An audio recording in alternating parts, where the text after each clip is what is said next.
Board class 12th वाले सभी विद्यार्थी ध्यान दें। प्यारे विद्यार्थियों, 7 जनवरी हिंदी विषय का पेपर आपका होने जा रहा है, प्री बोर्ड परीक्षा का। प्यारे विद्यार्थियों, मेरे द्वारा जो पेपर बताया जा रहा है, इस क्वेश्चन पेपर को सभी छात्रों को, सभी बच्चों को ध्यान से देखना है, क्योंकि यही वो पेपर है जो आपकी परीक्षा में 101% देखने को मिलेगा। क्योंकि प्यारे विद्यार्थियों, मेरे द्वारा जो प्रश्न पत्र बताए जाते हैं, प्रश्न वहीं से बनते हैं। और महत्वपूर्ण बात बता दूं, हिंदी विषय के लिए 4 सेट पेपर मैं बताऊंगा जो आपकी परीक्षा में आएंगे। महत्वपूर्ण बात और सुन लीजिए, वार्षिक परीक्षा के लिए हम आप सभी बच्चों के लिए लाइव क्लासें लेंगे, जिनमें से 100% परीक्षा में प्रश्न बनते हैं। इसलिए लाइव क्लासों में ज़रूर जुड़ना है अपनी वार्षिक परीक्षा की तैयारी के लिए।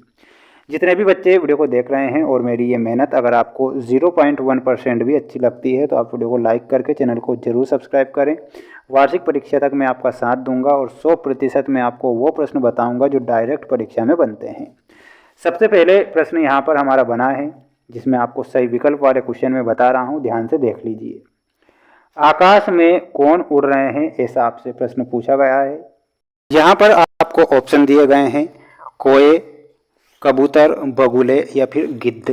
प्यारे विद्यार्थियों, यहाँ पर हमारा सही उत्तर क्या हो जाएगा? आकाश में कौन उड़ रहे हैं, तो यहाँ पर आपको बगुले करेक्ट करना है, जो कि हमारा सही उत्तर हो जाएगा।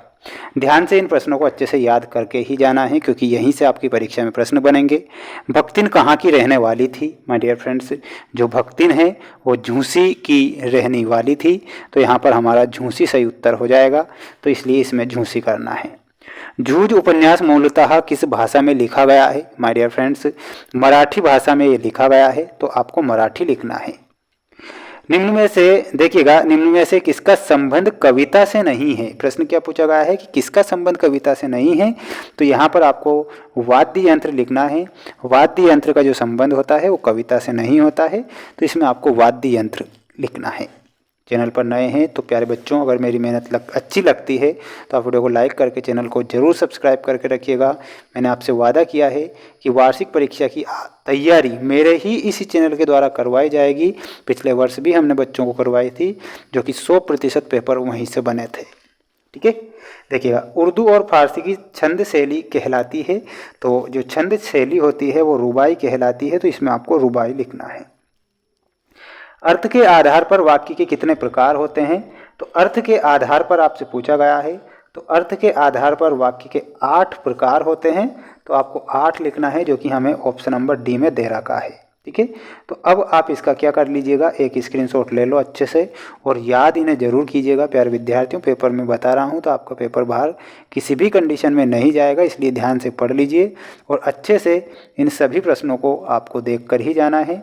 अधूरा पेपर नहीं देखना है, ये मैं आपको बता रहा हूँ। देखिएगा, अगला प्रश्न है, आत्म परिचय से लिया गया है। प्यारे विद्यार्थियों, आत्म परिचय जो है वो किससे लिया गया है? इसमें आपको क्या लिखना है? निशा निमंत्रण से लिया गया है। ठीक है, निशा निमंत्रण। भक्तिन महादेवी वर्मा एक है, तो ये क्या है? ये संस्मरणात्मक रेखा चित्र है। यहाँ पर आपको दिया गया है संस्मरणात्मक रेखा चित्र। ठीक है, अतीत में दबे पांव का शाब्दिक अर्थ क्या होता है? तो इसका जो शाब्दिक अर्थ होता है, अतीत में दबे पांव, प्राचीन काल के अवशेष। ठीक है, तो इसमें आपको फील करना है प्राचीन काल के अवशेष। नाटक में पात्रों की संख्या कितनी होती है? तो नाटक में पात्रों की जो संख्या होती है वो अधिक होती है, तो इसमें आपको अधिक लिखना है। जिन छंदों में मात्राओं की गणना की जाती है उन्हें मात्रिक छंद कहते हैं, तो इसमें आपको मात्रिक छंद फील करना है।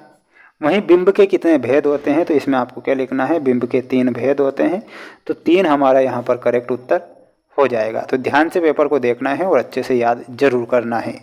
इसके बाद में यहाँ पर आपको मैं प्रश्न बता देता हूँ, जिसमें आपको एक वाक्य में उत्तर देना है। माय डियर फ्रेंड्स, ध्यान से पेपर को देखिएगा। भाषा के साथ बात कैसी होती है? तो भाषा के साथ जो बात होती है वो पेचीदा होती है, तो इसमें आपको क्या लिखना है? पेचीदा। ठीक है, पहलवान की ढोलक कहानी के मुख्य पात्र का नाम लिखिए। तो पहलवान की ढोलक के मुख्य पात्र का क्या नाम है? तो उनका नाम था लुट्टन सिंह पहलवान। ठीक है, तो यहाँ पर लिखना है लुट्टन सिंह पहलवान, ये हमारा सही हो जाएगा। मोहनजोदड़ो को के वास्तुकला की तुलना किस नगर से की गई है? तो इसमें आपको क्या लिखना है? चंडीगढ़ नगर से।